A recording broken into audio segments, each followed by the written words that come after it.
नमस्कार दोस्तों, मैं हूं धीरज दुबे।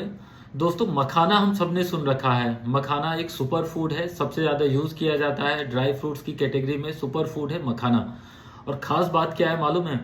पूरे वर्ल्ड का मखाने का 80% प्रोडक्शन हमारे देश इंडिया में होता है। अगर मैं पूरे देश की, पूरे वर्ल्ड की बात करूं तो 80% हमारे देश में उसकी पैदावार की जाती है।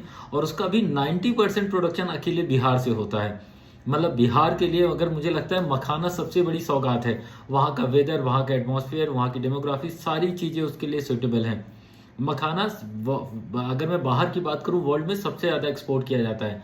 हालांकि ये अलग बात है कि आजकल 50% टैरिफ है, तो आप अमेरिका नहीं बेचना चाहोगे तो अमेरिका के अलावा यूरोपियन कंट्रीज या अदर कंट्रीज जितनी भी हैं, वहाँ मखाने की जितनी भी मेनली सप्लाई होती है वो इंडिया से होती है। दोस्तों, मखाने को लेकर मैंने एक पहले से भी वीडियो बनाया था कि कैसे पीएमएफएमई की स्कीम है, prime minister formalisation of micro food processing enterprises, 35% subsidy देती है अगर आप कोई भी अपना यूनिट इस्टेब्लिश करना चाहते हो। और मैंने ग्राउंड लेवल पे भी जाके बात करी और मैंने पता भी किया कि लगभग अगर किसी को अपनी यूनिट इस्टेब्लिश करनी हो, ऑटोमेटिक, फुली ऑटोमेटिक अगर आप अपनी यूनिट बनाना चाहते हो तो लगभग क्या खर्चा आएगा। तो लगभग जो उसकी कॉस्ट मैंने देखी वो 25 से 30 लाख रुपए की ही है। मतलब इससे ज़्यादा की बड़ी यूनिट नहीं है। और अगर आप 25-30 लाख रुपए की यूनिट लगाते हो तो 35%, 10 लाख रुपए तो आपको पूरी की पूरी सब्सिडी मिल जाती है पीएमएफएमई स्कीम के तहत।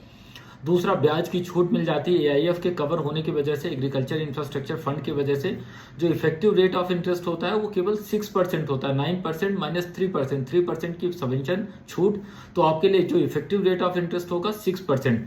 मुझे लगता है कि फूड प्रोसेसिंग बिजनेस में और खास तौर से ड्राई फ्रूट्स के बिजनेस में अगर कोई काम करना चाहे तो ये बेस्ट स्कीम है।